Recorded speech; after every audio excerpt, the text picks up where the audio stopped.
It's 2026 Moontower Comedy Festival. So excited to be here again. Welcome to another episode of Comedy Wham Presents with me, your host Valerie, and sometime kitty co-hosts. Miss Purrington and Mookie are resting at home. These are my recordings with some of the best of 2026 Moontower Comedy Festival performers. ComedyWham.com is your place to go for features about all Austin comedy. In addition to podcasts, Comedy Wham brings you articles, album reviews, show reviews, our advice column, our listing of festivals from across the country and the world, our FPIA contest page, and my articles for the Austin Chronicle, thebarbedwire.com, and the San Antonio Current about the Austin and Central Texas comedy scenes. Our most popular features are events page for live comedy shows in Austin, Houston, and DFW, where 100% of the entries you see come from comics and producers. Click the Submit a Show button from the top of the homepage or events page to fill out the survey to get your show listed. It's free and easy. Tag us on your Instagram stories and we'll share your show promo to our followers. We also offer paid promo pushes on Instagram. Speaking of events, come check out my new passion project show, Improv Vintage. You bring a vintage item and we turn it into comedy gold in a fully improvised performance. Want to support these resources we provide? You can donate to Comedy Wham on Venmo or Patreon. Click the Support CW icon on our homepage to see the ways that you can help us. Our podcast was launched in 2016 to bring you funny people and their stories. As a fan, I like to delve into a comic's background and motivations, and will usually take a detour along the way. Consider the interview a way for you to get to know how the comedy scene is as fascinating offstage as it is on stage. If you like this podcast, please rate and review us. And now we're going to join our Comedy Wham Presents Moontower 2026 Conversation in Progress. Did I get tagged in a little cute reel or no? Let me see what's happening. I'm like, It's all about the social media, isn't it? I'm like, wait a minute. Why do they have me playing cornhole? Oh, no. Oh, that. Was that event yesterday, right? Yeah, which, by the way, there were several other people. I was like, did you know this was happening? And they were like, no. And then this is what it was. It was on the sheet, but the way it was, so at the very top it had like, what was it? It was like, this is like, here's a social media boot camp thing, and here's another thing. Then at the very bottom it had all the parties, but it started with Wednesday, Thursday. No. It started with a Thursday event first, then something else, and then the luncheon from yesterday was in the middle, like down, like at the very bottom. So other people, they were like, it's out of order. That's why nobody could see where it was. Because I was like, I'm asking them, did you know? And they were like, I didn't know till I saw. Because I was like, where was this thing listed? And So people could so come yeah, so watch? the industry thing. No, the industry thing was just like it was just a lunch to a luncheon, and that's where they had cornhole and all that stuff. But that was what was at noon yesterday. But I'm like, why was that? That should be in order of events, not at the. I mean, so I was like, am I crazy? Where is this thing? So. Thank you for... luckily it worked out. I had somebody else, and I had to squeeze them in. But it's okay. It's if I'm lucky enough, I get to bring back people, and we talk about what's been going on. And, nice. Okay. If you know Jeremiah Watkins, I just met him yesterday outside with one of my friends. She came to town because she lives in Houston, and I forgot how we started talking to him. His the Netflix outfit, and I was like, so I said, you just have that, or were you on a team? And then my friend was like, can I get a picture of you? And then he did like a cool like NBA pose, and Jeremiah is great. We've been talking today. We're recording his 9th episode. Are you serious? Yeah, oh so my it's God. been fun to from when he was basically. Are you familiar with the Goddamn Comedy Jam and the Josh Adam Myers thing? Wait, he was the musical. He was in. He used to be in it. Oh, he used to be like a hype man. Oh, I did not there. know that. Okay. And then over the years, now he's national headliner and all the stand up on the spot. Very cool. You should get on that show. Oh, you said you usually do that show? Oh. No, he does that show. You said he does? Just Jeremiah does stand up on the spot. That's okay. his show, so you should, Hey, Jeremiah. All right. Look. Next time Wink. you're in New York. think. Yeah, because he comes through New York to record Oh. that show. Oh, okay. So yeah. I'm like, yeah. I'll put a word. I'm like, look, As if I can. I'll put in a good word look, for thank Mia. you so much. Yeah. I'll take it. Thank you. Okay. Well, today we are recording live on location at the Stephen F. Austin Hotel Lounge for the 2026 Moontower Comedy Festival. Our guest today has a fabulous half-hour comedy special on Comedy Central, and she's also got a Don't Tell comedy special. She has been featured on Nate Land Presents, which, if you don't know who Nate is, Where Have You Been Hiding? That is Nate Bargatze. And she is touring the country with Jason Salmon and doing Moontower for her first time this year. So Comedy Wham now presents our guest, Mia Jackson. Hello. Hello, welcome. Hey. Welcome to Austin. Thank you for having me, and thank you, Austin. Yeah. It's not blistering hot, which is nice. Which is very nice. And the Yeah. rain is very, very modest right now. Right. So I was looking for buildings that had the overhang thing, so I could just, because I didn't bring, and every time I travel, I have a mini umbrella. Yeah. And then the other day I looked at it and I was like, I don't need it, and then in left. Austin. Yeah. And then here we are. Yeah. Here we are. So Have you toured through Austin before? I've been to Austin once, and I think this might have been in 2022. I was one of the openers on Amy Schumer's tour, and so Okay. we went, is Austin City Limits? I Yes. think that's not, yes, so that's where, yeah, because Okay. yesterday I kept going, I was like, I think it was called City Lights, and I'm like, somebody was like, I don't think that's right, so yeah, that's what we were. Okay, Yeah, so that's very that's the cool. only time and I want to say it was like a weekend where it was some kind of race was happening. Oh, there. F1. Yes, and it was because we like there were no hotels. We had to get an Airbnb. We were like outside of the city. It was a lot, but yeah. So Wow. Okay. yeah. All right. Yeah, it was a I good once time, saw. I have a funny personal Amy Schumer story that I saw her. It was before the pandemic. She did another venue which was torn down. It's a huge stadium. They play the UT basketball there. They have the big concerts, and she was performing there.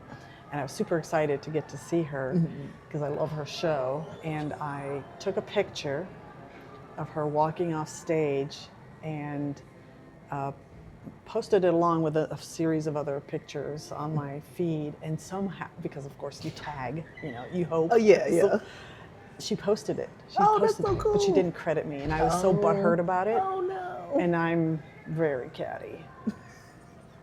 So I said, "Oh, I think that's my picture," because I kept comparing. I'm like, "That is my picture." Oh. And she says, "Oh, I didn't think it was a big deal." So she actually responded. Oh, so I that's can sweet. say Yeah, I no, have, that's super sweet. Yeah. an interaction. That's super cool. Yeah, because I mean, it's people do. I mean, in general, like I've seen sometimes where I've been like, hey, wait a minute, and my boyfriend is a photographer, and so he one gets time it. I won't say who it was, but a rapper took one of his pictures and made it like the cover art for their single, and he was just looking and he's like, that's my picture. That is my. That's like cardinal sin. That was my. And they never acknowledged him. Never. He doesn't. He was just like, I don't know. He said they had to have they took it off my Instagram, but it was absolutely his. It was absolutely his my picture, and it was gosh. crazy. And like, and it was even like some interview where the rapper was like talking. They were just like, is that you on the cover? And they were just being all coy, like, no, I won't acknowledge who that is. And he was like, of course they can't acknowledge because Yeah, 'cause that's then- my, that's my work. Yeah. So it was, it was really, Yeah. really crazy. But that's cool that she reached back out. Yeah, to be yeah, like, it was very nice. Yeah. But in hindsight, I'm like, come on. It wasn't that big a deal. But, like I said, it gets me a fun little story to Yeah, throw. yeah. And I got an interaction with, Yeah. one of the world's biggest comics. Yeah. Anyway, but now let's talk I mean, about we'll talk Mia. about Mia. Let's talk about Mia. Yeah. Mia, I like to start these off with an opening question. Okay. Which is one word to describe your past. One word to describe my past. Ooh, wow. Let me see. What is the one? Regular. I don't think I've done it. I mean, yeah, it was pretty regular. Yeah, I think that's whatever. Yeah, Okay. nothing crazy. Yeah. I mentioned to you that I had listened to you on the Hot Breath Yeah. podcast, and it was your second time there, and you were starting to like burst. You had just performed with Amy Okay. around that time. Okay. Yeah. I can't remember which year that was, but when I did the second time. But yes. Yeah, and you started in Atlanta. Yeah. So I the first time I ever got on stage was Athens, Georgia. So that's about hour 15 minutes outside of Atlanta, but that's where the University of Georgia country. is. Was that REM country. Yes, it is. Yes, yep. REM country, and but yeah, so University of Georgia. That's where I went to school. So that's where I first did stand up, and then I moved to Atlanta. And so for a long time, people still were like you're in Athens comic. I was like, no, I'm in Atlanta comic now. I'm in, but now more people are like, you're in Atlanta comic. Yeah. So that's pretty much. But that's why I really started in Atlanta. What got you on stage that very first time? What was the sequence of events? The sequence of events. So I always tell people my origin story was pretty much, I thought I was funny. So I would tell everybody I was hilarious. And the response I would get back from my friends was like, no, you're goofy. And that's different than funny. You're goofy. And I'm like, okay. And then I'm like, all right. And then, but I just used to, I loved stand up as a kid. Like I would watch. I mean, I probably wasn't supposed to be watching it, but I would watch a lot of whatever the iteration of Comedy Central was called at that time or whatever, one of those comedy networks, but I would watch a lot of specials and a lot of clips. And then my cousin, we would call each other every day after school when we were in middle school. And did you see when this person said this? Or did you see? So we would just be, running jokes. Sorry, like analyzing. Yeah, we would be like, remember how this person said this? And we would do that all the time. And so I just loved it. And then I remember somewhere along the lines, I was like, how do people start doing stand-up? I was like, I don't know, because I had seen people come to my college and I'm like, how did they do that? And I remember reading some interview where Chris Rock was like, hey, if you want to be a comedian, it was in some magazine, and it was like, you want to be a comedian, you have to write all the time. And I was like, oh, that's how people do it. Okay. And then I'm like, okay. And then I go to some show at my college because I had a friend that was on the activities programming board. Okay. And I met the manager of the comedian that they booked. And I'm asking him, I was like, well, how do people, because I read this article and Chris Rock said you have to write. And the guy was like, and you also have to get on stage. And I was like, oh, I didn't want to do that part. I was like, wait, you mean there's a second part to it? And then he's like, you got to get on stage. And I'm like, oh, okay. And then you don't seem like you would be shy on stage. Well, I've kind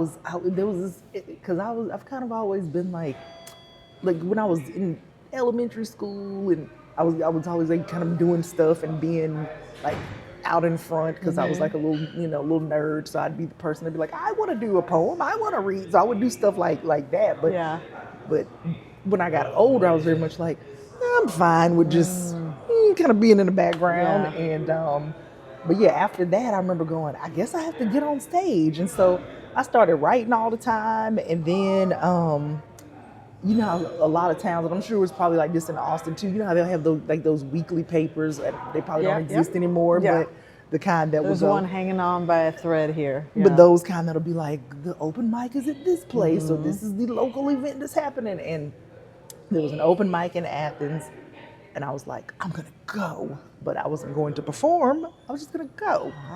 And I went, and then I met this one comic, and we're still friends now. His name was Micah Sherman, and I mentioned him because years later we ended up actually co-writing a pilot that got optioned by someone. So he was he was the very first person I meet in stand-up. And when I walk in, I'm watching the show, and then afterwards he came over to me and he was like, you want to do stand-up, don't you? And I was like, no, I do not. And he was like, yes, you do. And I was like, well, why would you say that I want to do stand-up? And he was like, well, you came by yourself. And he was like, you look like you were just kind of watching the show, so you must be interested. In a couple of other comics who were like, you should just come back next week. And I was like, no, I'm not gonna not gonna do that. And then Michael was like, yeah, come back. You should come back. And so I'm like, all right. So then the pressure was on, and I'm like, I've made this agreement. Yeah. So now I have to do it. And that's kind of how I operate in general, where I'm like, well, if I said I was going to do the thing, then I got to go do the thing. I don't have a choice now. And I remember calling my aunt, and my aunt's like, well, you don't have a choice. She's like, well, you've told these people. That's funny. And she's like, you have to go. And I'm like, oh. And then she's like, so... And then she's like, well, just tell me, well, I'll be there. And I'm like, oh, that's so sweet. So my aunt came, my aunt and her best friend, my friend who actually came yesterday to hang out with me at the festival, she was there. And now I have to ask her if she remembers that she was there the first time I ever performed. But she was there. Like, I ended up having like 12 people come to this open mic that was downstairs in a bar, and it was one of those bars that would flood, like it was that kind of place, but downstairs. And I remember performing, TV on behind me, and I took a shot of something. I'm not even a drinker like that, but I was like, obviously people drink before you perform. And that's how I first got on stage. Wow. That was my first time. How did it feel? Do you remember how you felt being on that stage? I remember being like, oh, I did it. I did it, and I'm like, okay, cool. Now I guess I have to do it again. And then they were like, yeah, you coming back next week, right? And I'm like, yeah, I guess. And then I just started going back every week. Wow. So that's how it started. But Since you had, with your childhood friend, kind of gotten into an ability to dissect comedy by, comparing notes on what you were watching, how did you use that? Or did you, maybe not, maybe you didn't think about it, but did you use some of that?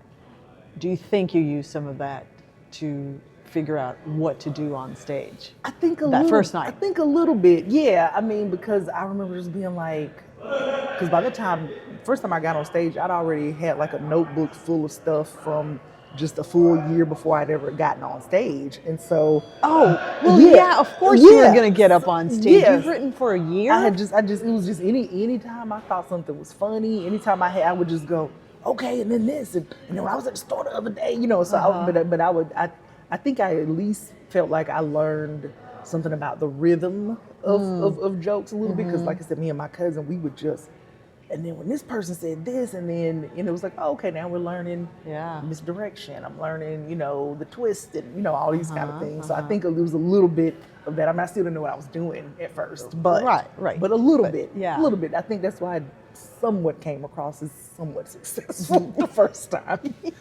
As successful as an open mic can be.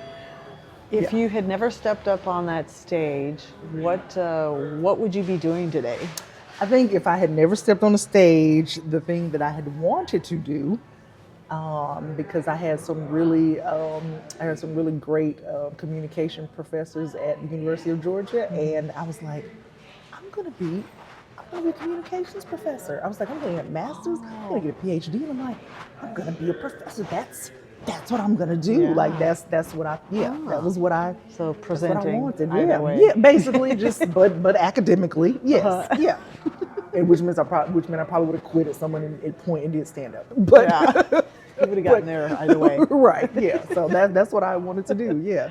Wow. Did you finish your degree, or did you start getting like hooked on? Yeah. So I got my bachelor's degree. Because you complete the thing that you. Yeah. So I got my bachelor's degree, and then as I was starting stand up, because I was still working at the school, if you worked there, they would pay for classes. So I was like, oh, I'm just gonna start taking classes towards a master's. And then I think I started one class, and then I was like, oh, well, I just did my first open mic, so I'm not gonna do that. And then that's how I just, I'm like, I could have got a master's for free, but I just was like, well, comedy, I'm doing open mic. So that's, so that was the one thing I did not. And so every now and again, I'll be like, man, should I go back and get a master's?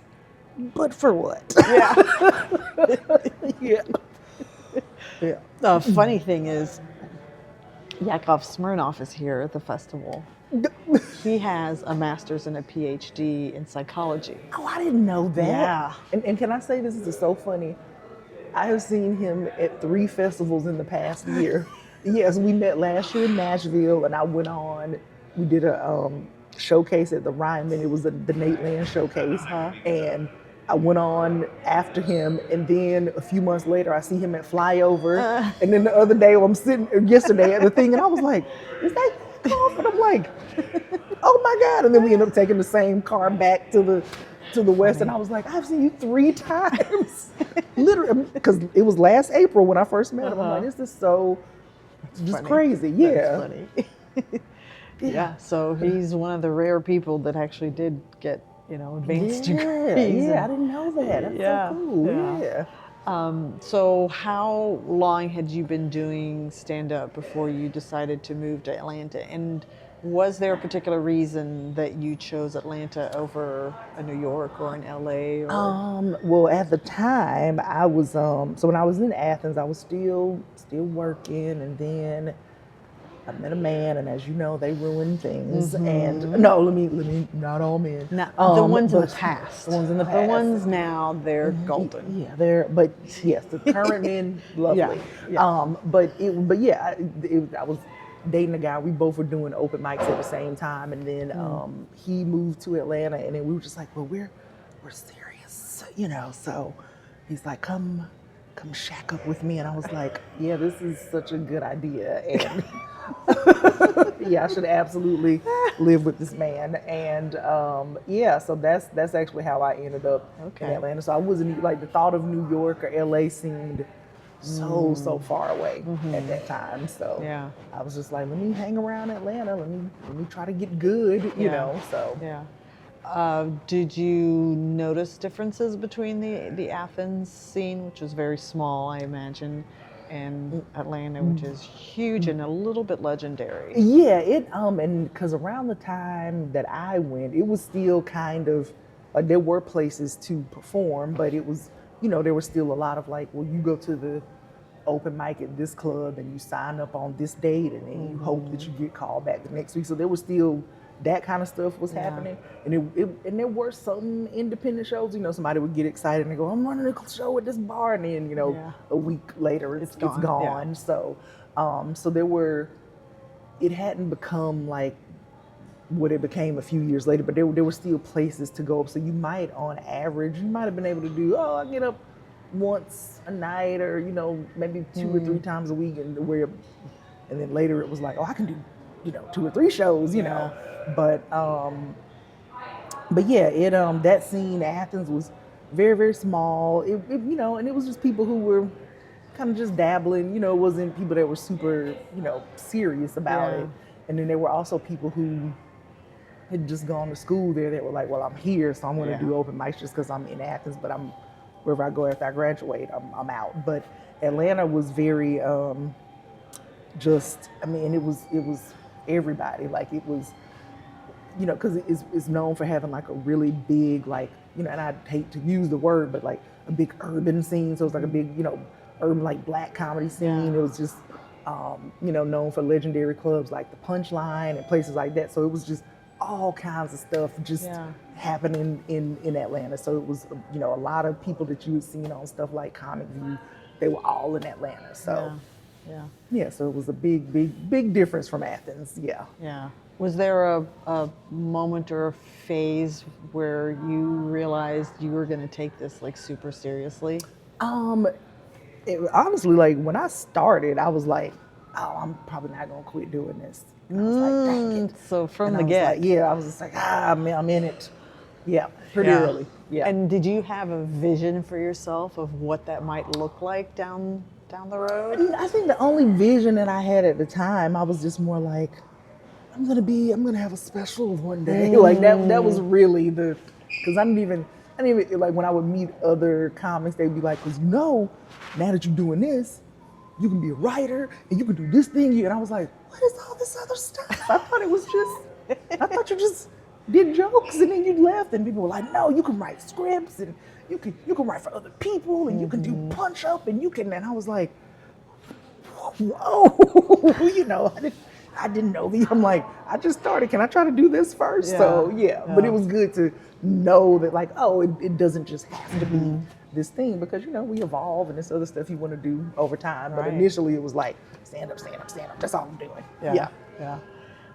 And how many years in before you moved to? You're in New York now. Yeah, I'm in New York now. Yeah. God, let me see. Cause I've been doing it overall about a little over 20ish, and but full time for about 12. But I moved to New York in 2019. Okay. So like the first time I ever got on stage was in 2002. But I always tell people, I go, just so people clarify, I go, when I say the first time I got on stage versus when I started taking it seriously, several years. Even though I would dabble, but like within the first 2 years of stand up, there were times I wouldn't be on stage for 6 months and I would still be like, I do stand up comedy. I'm like, you haven't been on anybody's stage, but it took a while before I got to New York. Yeah. Yeah. That Hot Breath episode that I listened to is 2018. Oh, okay. And for what I took away from listening to that episode is like it was happening. Yeah, it was fun. Yeah, because I think I had kind of gone from, and that's the other thing too. It was like I spent years like still having a day job and still like and was taking comedy a little bit more seriously, and so it's so funny. I can remember when things started to change because I used to always go, I'm gonna quit this job. I am going to quit this job, and then I kept going like, I can't quit this job. I need a job.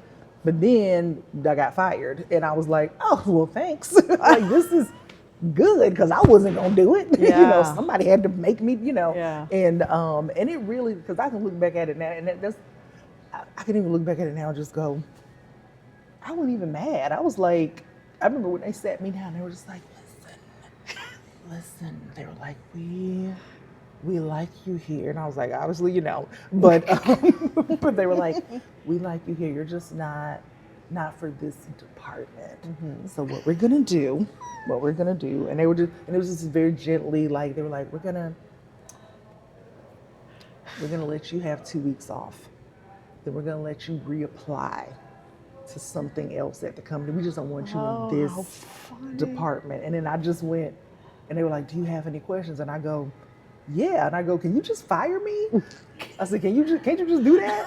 And I remember I can still see that manager's face in my head. And he was like, what? Because I could tell like, oh, you didn't want the script. I ruined your, whatever you had in your head. And I just went, no, I was like, just fire me. And he was like, well, no. Did you hear what I was saying? Is that we're telling you you can apply for another job. I said, no. I was like, I don't want another job here. I was like, if I was going to stay here, I just want to be in this department. So just fire me. And then he's like, why don't you think about it? Why don't you go home? And I went, oh, I don't have to go home. I was like, I'm telling you, I don't want to be here. And so they told me to leave for the day. I left. And this was the other crazy thing because my mother is in HR. And my mom was like, what is happening right now? Because she was like, well, did you turn in any? I left that day. I still had the company Amex. I still had a company. They didn't even ask for it. That's how much. Oh, how funny. They were just like, just go home. And I was like, I could take all this and never come back. But I went home just because they said go home. And I was like, all right. And then I was like, I guess I'll just play. I played a game. And then I came back the next morning, went to HR, and I was like, okay. I was like, I'm here to be fired. And then she was like, and I remember the HR lady started tearing up, and she was like, what are you gonna do? And I was like, stand up. I was like, I'm just do stand up. And then that's when I took back the laptop and all that stuff. And then my mom, like I said, being an HR person, she was like, so one, just so did you feel better about all this? And she was like, I'm surprised. She was like, one, somebody from that company should have walked you out the door. She was like, two, she said, this is how I know they just wanted to get you out of that department for whatever reason, because she was like, you were never supposed to leave with those things. She was like, she said, I think they kind of just, that man just didn't want you, because it was a new manager. And she was like, he just doesn't want you in his department. That's all that is. And so, and so I just left, and it was almost like I could feel it change, like within me. I was the just clouds like, parted, yeah, the sun yeah, that's how it shone. felt. I was like, oh, and literally within, that all happened in like April of 2014. The year before, I had taped like one of my first real TV sets on Nickelodeon's Nick Mom's Night Out, and I don't have children, but I was like, "Are y'all sure?" But I was like, "Okay." And so, but my episode, I taped it in like March or April of 2013. My episode had never aired. It had been held that entire time.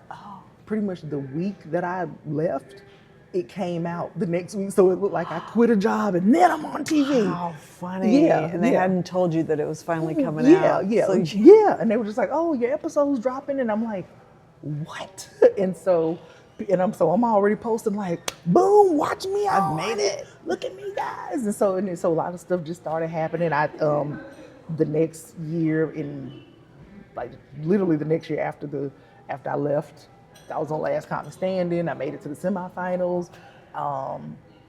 Then what else? It was a bunch of stuff I ended up doing. I did whatever tour Amy had in 2018 to 2019. I did that. I did what was it? I did New Faces in 2017. So, and I had to audition for it many, times, and that was the year I got it. So I was just like, I just needed to let go. Lifted, So I was like, look at this. I was like, and this is when this was supposed to happen. So, and then, got in at the Cellar in New York and just all this stuff. Wow. Yeah. Wow. So there's a there's a fair chance I actually would have seen you then. Back in 2018 because of that tour I was telling you about. I wonder. Amy. Like, did we come to? Because it was the 2018, 2019 tour, but then I also did one that she did in 2022. Yeah. But yeah, no, so mine was definitely the 18. Because I'm like, did I come here? I might have come here then. I don't know. Who knows? Yeah. Maybe. Yeah. I'm like, now I got to go back and look. Like, where did we go that year? So with all that momentum building, how did you deal with the pandemic, especially being in New York, which I've heard so many stories about, like just how brutal that lockdown was. So this is the other crazy thing. Because I remember I was just like, I'm rocking, I'm rolling, everything's amazing. I had just gotten picked to do this. It was gonna be. It didn't even have a name, but it was a competition show for Netflix, which I'm sure I can say now because that happened 6 years ago. Yeah. But competition show for Netflix, had just gotten picked to do it when everything really started. When they were just, I think some people are getting sick, things are happening. Out in LA, taping the episode. I had just moved on to the next round, and I was just like, boom, I'm gonna be on Netflix. And then they were like, hey guys, something's happening, and we think we're gonna have to send everybody back home. And so they were like, we'll fly you back to wherever you want. And so I had the choice of going back to New York, and I was like, I could go to Georgia, but I'm like, if it's just gonna be a few weeks, right? Just a few weeks. We all have that thought, right? I'm like, I'm just gonna go to DC. I'm gonna go to Maryland because that's where my boyfriend is. So I'm just gonna go there with him, and then that way, when this is over, I'm just back in New York in 2 weeks. And then 2021 is when I went back. But I remember just kind of being like, man, I had all this momentum, and then, oh my God, what happened? But so at first, like, I just kind of remember feeling numb a little bit and just being like, what do I do now? And then, when everybody started just kind of being like, well, I'm doing this thing on a Zoom. I'm doing this thing on, and you're like, what? Oh, I think Skype might have still existed at the time. We're like, we're gonna Skype it. We're like, what are we even doing? And then I ended up, just kind of being like, all right, here's the adjustment. And I remember I had my whole little setup. I sit down, had a little, also one of the first times I went live, I would never forget. I had up a backdrop from my boyfriend's photography stuff, but it was also the backdrop where all of our snacks were behind it, and then the backdrop fell down and all my snacks were exposed. Oh no. So, but yeah, so it was So I remember An having to make imperfect time. In, yeah, in and I was history. just like, now people know where my snacks are. But yeah, I remember still having like a little setup, and I would have my notes and my snacks on the side and all this kind of stuff, and like that just became life for for a few months, and I was doing corporate shows, colleges, all kind of stuff, and so I was still finding ways to get paid and do that kind of thing, and still get the my little creative stuff. I did some voiceover stuff. I mean, it's just stuff I had never. That's when me and my friend Micah co-wrote that pilot. So that's when we were just like, what do we do? What do we do now? And then I don't know. It just seems like after that point, I've just been like, what am I doing? I'm like, what am I doing with my life? Because even when I first got back on stage, I remember getting on stage and going, this feels weird because my snacks are usually over here. Oh. And I was like, this feels weird performing without my snacks now, and nobody knew. Yeah, nobody. Like I remember even the audience, we were like, we're in public, and it was just, and then and I still feel like there are still a lot of after effects of that now sometimes where I'm just like, I don't know if we still know how to act in public a little bit. Like, I don't think we do. Yeah, I mean, it's like a little, it's sometimes it feels like the before times, but other times I'm like, I think we're still off. But, but I'm still out here. I'm like, because I said I wasn't going to quit. So, so you can't. Here I am. I can't quit. Do you still do the thing that you did for a year before the first time you were on stage, where you write a ton? Because your comedy is very observational, also very self-referential. Now, I don't know if I sit down as much to just write by hand, but like now it's more of a, if I'm, I'll do a voice note, or if I'm talking to somebody and I'm having a conversation, oh, that's a really good premise. Let me put that in my phone. So now everything is just in my notes, but I don't, I'm not, and every once in a while I'll be like, let me write so I can remember but not as much. But now it's mainly phone stuff. But still a lot of observing the funny moments and thinking, oh, there's something there. Still observing, because even since I've been here, just having conversations. I was one of the other comics in the festival, Lace Larrabee. I know her from Atlanta, and she knows me, knows my has met my sister and all that stuff, and I'm 12 years older than my sister. And I was telling her just yesterday on the way to one of the events, and I was just like, my parents had my sister when I was 12. I was just gonna be an only child, and I was like, but now I look like a single mom because I'm 6 feet tall at 11 or 12, and people thought this was my baby, And then she was like, do you ever talk about that on stage? And I was like, and I've talked about us being, me being older than her, but not the fact that people thought I was a teen mom, that my parents had failed their child. I was like, I hadn't talked about that, and so I was like, oh wait, that might be a funny idea. I was like, it might be something I can talk about. So so I'll still think about something, or I'll read something and go, oh, that's an interesting thing to want to kind of discuss. So but I just put it in my phone now. Technology. For anybody that's listening, any comic that I talk to, I give them this notebook, and I'm realizing as we're talking that maybe no, this will get used, believe me, because that's the thing. When I'm planning out like if I have to travel, I will still write that stuff down and be like, okay, let me sketch out if I got to leave from this city to this thing, let me write down all my steps. Or if I'm trying to figure out what my schedule is, or how I'm gonna, try to decide which spots I'm gonna go to the week, I'll be like, here's my veils for the month. So no, this will be used. Many good to know. Both of these are going into the pen slot in my backpack. Well, with the long comedy career that you've had, do you take a moment and think, is there a joke that you consider like your all-time favorite? And what is your relationship to that joke? I'm trying to think one of my all-time favorites, and I don't even do it that often because I always feel like it didn't. I don't know if it ever really had a real punchline to it, but it was just fun. But it's only got to be your favorite. It's my fun. Yeah, and it's a. I think the reason why I became one of my favorites because it was kind of a time capsule of just my life and then how it came to be. So, when I said I moved to Atlanta, like I'm gonna go live with this man. One of the things about our relationship was that he always really wanted somebody who was gonna cook, and I was just like, you knew beforehand that is not what I do. So, please, but I would be like, well, but when you're partners with somebody, you figure out a way to make it happen. So I'm like, I'll get food. So, and in real life, what really actually happened is I went to Popeyes, bought food. There's a biscuit. The biscuit boxes are stacked up in the car. Box falls over. The biscuit breaks in the box. I go in the house and take it to him, and then he accused me of stepping on it. And he was just like, you stepped on my biscuit. And so I was like, no, I didn't.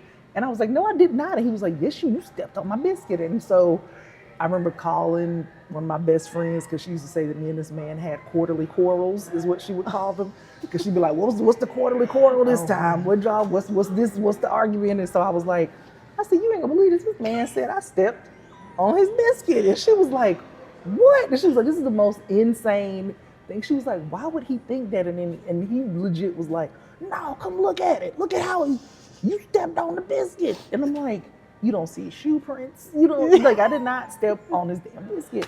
And and it was just one of those stories for me where we would laugh about that, like, Camilla, you and that man said you stepped on the biscuit.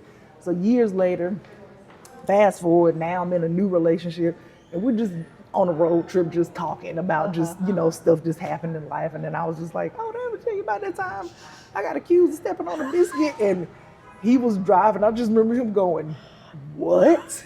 And he was like, no. You got to tell me this whole story, because that's crazy. And so I break down the whole story for him, and he is dying, because he was like, that's wild. And then he goes, why have you never talked about that on stage? And I was like, that's not a joke. I was like, it's not a stage story. That's just, this crazy thing that happened in a relationship. And he was like, you got to try that on stage. And then I started doing it on stage, and it just became really like a fun thing, just to be like, I got accused of stepping on a biscuit. And then I'd be like, stepping on my biscuits. But then, this is another crazy aside that happened to this. I did a joke somewhere, and some trucking company started making t-shirts that was like stepping on my biscuits, and it had nothing to do with anything else on their site. And one of my other really close friends, because she loves to argue with people, she went and got in their comments and was like, where'd you get this from? Like, where did you? And they were just like, oh, it's just the thing we thought was funny. And then she went and put my joke in there and was like, is this where you got it from? And then they blocked her.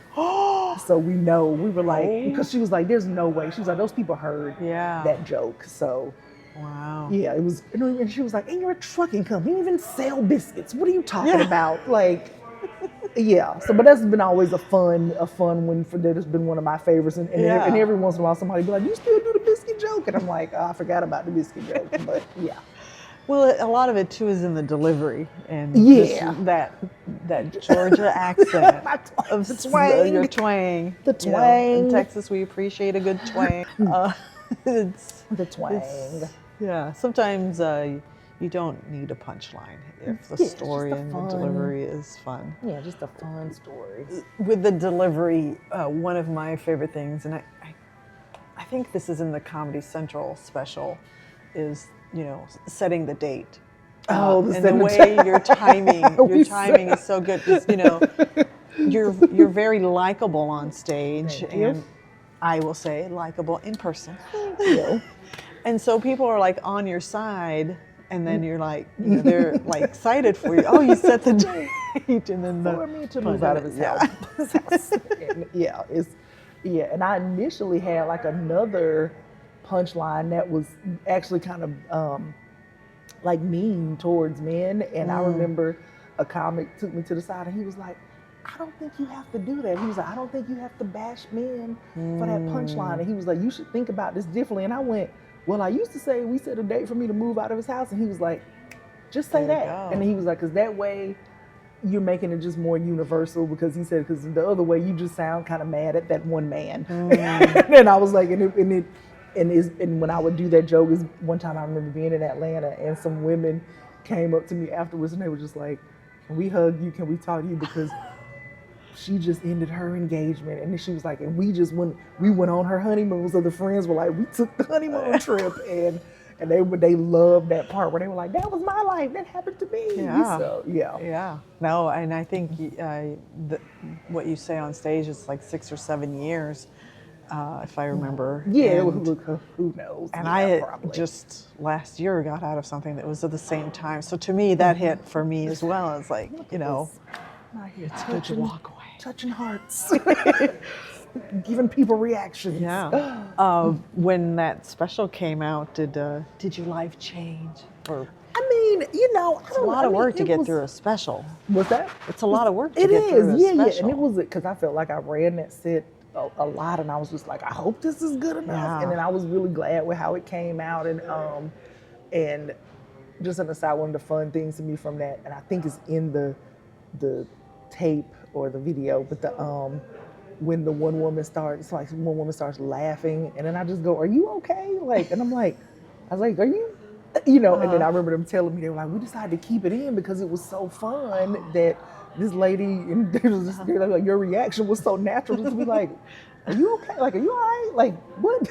You know, and so I love that got to stay in there. But no, like, I mean, it changed in a way of just, now I had a thing. You know, now it was like, I made one of the goals. This is the thing, but I can't look at this as the final thing. It was like, it's just a cool thing that happened. Now I got some cool clips, and now if people are like, well, can you headline or do you have credits? And I'm like, yeah, I do. Look at this. I got a special. So yeah, so it was cool for that. Yeah.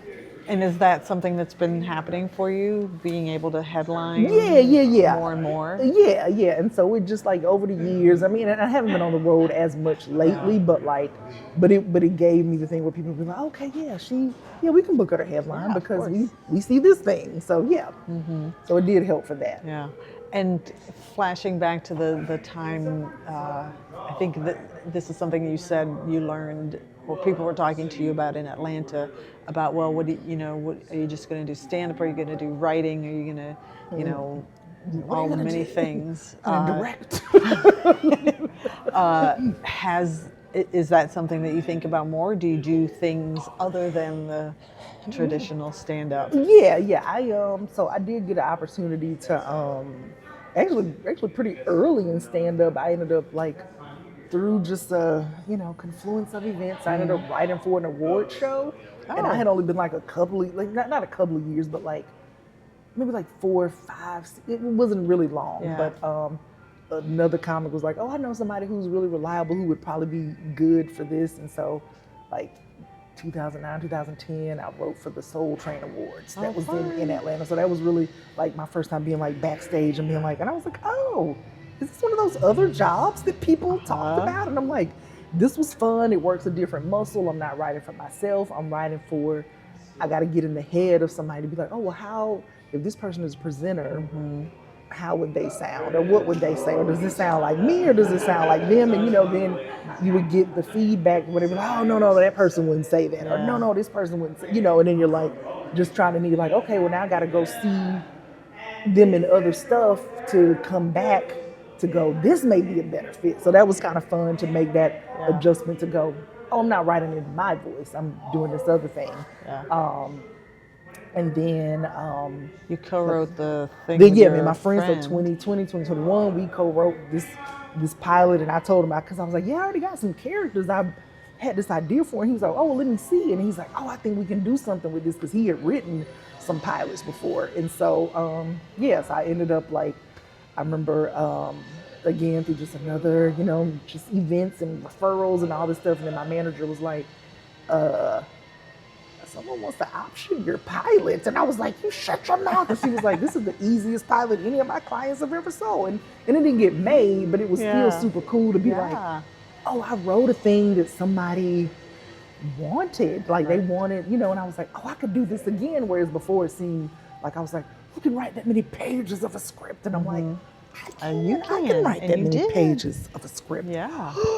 like it can be done. And then, so I've had like, a couple of writing jobs and things like that. And so I would like to do more of that. Yeah. Here in New York, which is like, there's a lot of, I mean, I say there's a lot, but I know it's a super competitive It's very competitive situation. And then after the strike, like it's just a lot of people being like, it's just not the same. It's not as many opportunities as available that were, from before, but so, I would love to see that turn around and to be involved in something else. Yeah. Since you do tour a lot, what are some things that you think you've learned by touring across the country doing your stand-up? Ooh, what have I learned?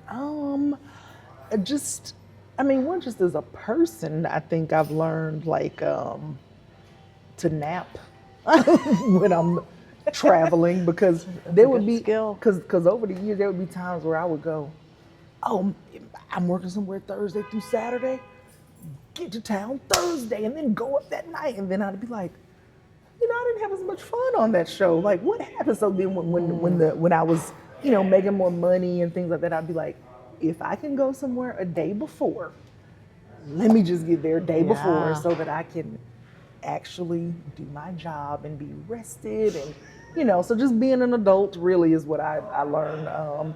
And then just and just as a comic, it's just more of like one, kind of knowing a little bit about what place you're going to, and just just so that you don't, because a lot of your material is going to be the same. You're going to do your same set, but it's always fun to acknowledge when you're in a city, like, oh, I was at such and such earlier today, or oh, let me tell you about this thing, because I was in Asheville, North Carolina once, and I remember the only thing they had available for me to rent was a Ford F-150, but it was like one that was high off the ground, and I felt like I had to run. And I was like, did they do this because did you only have this left because I'm tall? I was like, is that why I'm like, why did you think I wanted this gigantic truck? And I'm just like jumping in the truck and jumping out, but I spent like 10 minutes talking, but it was just fun being. I was like, what is wrong with your airport? And this is all that was, but everybody's laughing because they know it's a smaller airport, and that just happens sometimes. And, so it's just, so it's kind of fun to find something when you're somewhere to kind of go, I'm just letting you know that I'm not just trying to be cookie cutter. I'm actually experiencing your place, your town, your city. So, and as an audience member, I can 100% validate the appreciation for comics that do that. Kathy Ladman is on this festival. I just met her. Yeah, she's amazing, and I interviewed her, and she was there early too. I don't know, it's the women that I'm interviewing this year. They like to be early. I love it, and I didn't realize it was her. So I'm setting up, and then I contact her. She contacts me saying she's here. So fast forward to last night, I saw her open for Beth Stelling, and she talked about being there and waiting and noticing the restaurant name was Roaring Fork, and she just went on this little riff about what a goofy name that is for a restaurant. And I'm like, the audience must have loved hearing that. I loved kind of knowing that I was a little bit of a part of the origin of that. That's fun. And I've even done stuff before where like then something ends up becoming a bit later, because in Atlanta, which that's why I started, but when I headlined there a couple of years ago at the Punchline, there's a place across the street that does like the those float tank, that kind of thing, the water sensory. And so they were just like, oh, we're right across the street from the Punchline, we would love for you to come. And I was like, oh, okay. And I was like, sure. And then I just got on stage talking about it that night and just being like, oh my God, have you ever done this? And then it just turned into a whole bit on its own, so just. And then, I don't really do it much anymore, but it was just kind of fun to be like, oh, I'm talking about something that literally happened earlier today, but now people are and I had people ask me like, where'd you go? What was this thing? I'm like, it's right across the street. Like, just go, so yeah, but I like doing that if I can. Yeah. So from this trip, what is the thing that you have brought on stage to kind of do that personal touch? Here, the only thing I've really talked about here is just more of like, I'm back in the South. I'm from Georgia, so just kind of tying that connection, but because I feel like I've been running around so much, but that's really been the only thing here, and I'm just kind of, and I'm just like, what am I going to say about Austin other than that why haven't I gotten any barbecue yet? Like, I need. Why have you not gotten I any know. barbecue? I'm like, is there any place down here that I can walk to? Who has good? There's walkable barbecue. If you walk, Tell me I mean, more. it may not be the best. I think it's good. If you go straight down Congress, is it Cooper's? I think it's Cooper's is down. It's before the river. Yeah. Okay, so Cooper's is pretty good. It's So- and walkable. yeah, it's All right, walkable. all right. And it's got this old, like the plank floors and All right, I'm with yeah. it. Okay. Yeah. You'll get full. You'll get your protein overload. Yeah, definitely. I would like. I'm like, I want an Austin rib. Yeah. Yeah. You know, but yeah. So Yeah. I think I feel like maybe if I was headlining, I would, you know, if like at a club for the weekend, I would have more to Yeah. say. But since I'm doing like, you know, a 6-minute set, 10-minute set, I'm just like, let me get my, you know. Yeah. So Yeah. like, I'll make a little acknowledgement, but then I got to do these jokes. Right. Right. Are there things that we haven't talked about that you want people to know about you? Let me see. I don't know. What do I want people to know? Well, this has nothing to do with comedy, but I do enjoy a good TJ Maxx Marshalls run. Oh. I do enjoy that. Okay. That's one of my favorite things to do. Got a lot of unnecessary candles. Have you joined the cult of home goods? Oh, I go into Home Goods. Oh Okay. yeah. If it's the TJX family of companies, I'm in. Yeah. I am in. Yeah. Have you ever found yourself in like a quest of something at Home Goods? Yeah, because I know the layouts of several of them. So Yeah. because sometimes I'll be like, if this Home Goods doesn't have it, this one, and I'm like, why Yeah. am I in here all day? Yeah. Why am I? Yeah, it's. I had I got a new mattress. I went from a queen to a king, and I had just Nice. discovered these amazing Italian percale, however you say it, Tell me sheets more. at Home Goods that I loved, but I could not find them in King. No. My boyfriend is such a sweetheart. He went to all the Home Goods in the Austin area trying to find them for me. Come on. And we realized you can't order anything online. That's right. You can't. It's Yeah. all, if it's at the store, it's at the store, and that is the end of the story. That's true. And so Home Goods done me dirty on these things, but You've just gotten some queens and I know. stitched them. Oh, that's a great idea. I can just get a cool king sheets that I don't care about. Have the Italian ones sewn on.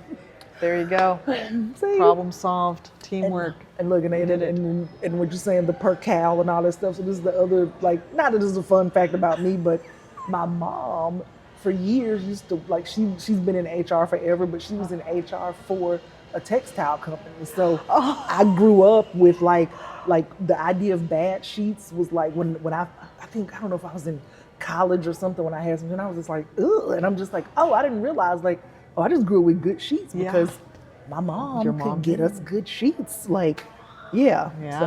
Yeah. So I know all about a percale and blah, blah, blah. And I sometimes will Google to be like, where are the sheets of the 80s? Because those sheets are way better than the sheets from now. Yeah. But so. Yeah. Yeah. That's fine. But Okay, yeah, well, other we than connected that, on something so random, but because all because of the TJX family of companies. And I wish I could tell you there was one nearby, but I can't think of, definitely not walking distance. No, I saw one on the highway yesterday, and I was Yeah. like, this is reaching Just out the window like, there's home. Sarah McLachlan playing in the background. There's home. It's right there. But I'm like, I don't need to go. I'm like, my luggage is already Suitcase is packed. full, yeah, Or right. anything right. else. Yeah. Well, are you ready for your closing question? I'm ready for the closing question. One word to describe your future. One word to describe my future: irregular. Oh, I love it. That's amazing. Irregular. Yeah. That is a wrap on Comedy Wham presents Mia Jackson. Mia, tell us where we can find you on social media and all of your projects. I could be found Instagram at Mia Comedy, which I'm trying to post more. And then my website is miajackson.com. So that's use the where. And I'm on Facebook somewhere, Mia Jackson. You can find me. Yeah. I'm out here in these streets. Yeah. It's funny you say you should post more, but I was scanning this morning and I'm like, you post little clips, promos for your upcoming tour dates, and yeah, It's so hard. it is. It is.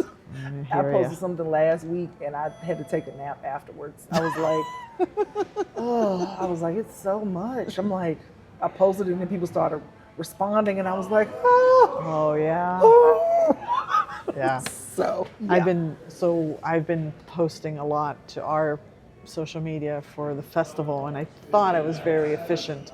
But yesterday, I think it took me 3 hours Oh my God. just to do like a handful. This morning, I got it down to 2 hours. And I'm like, this is not life. This is, but you know, the algorithm. Yep. Anyway, we hope you've enjoyed learning about how Mia got to be the comedic genius that you heard today, just as much as I have. This has been Comedy Wham presents Mia Jackson.